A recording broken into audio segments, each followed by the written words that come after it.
Inilah kawan, terjadi kontak tembak di Pusung Lama Lok Semawe. Terjadi pada pukul malam. Anggota TNI yang menembak ke atas semua terap di TPS 04 Pusung Lama Lok Semawe.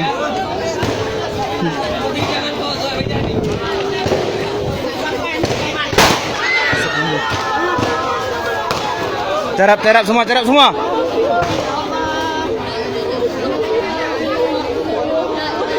Meratip nah.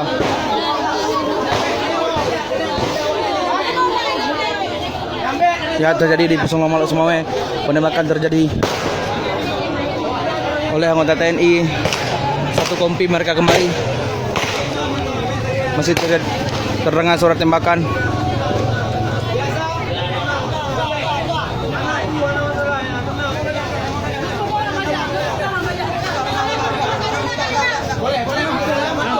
Lama dalam tu. Selam. Inilah kawan-kawan.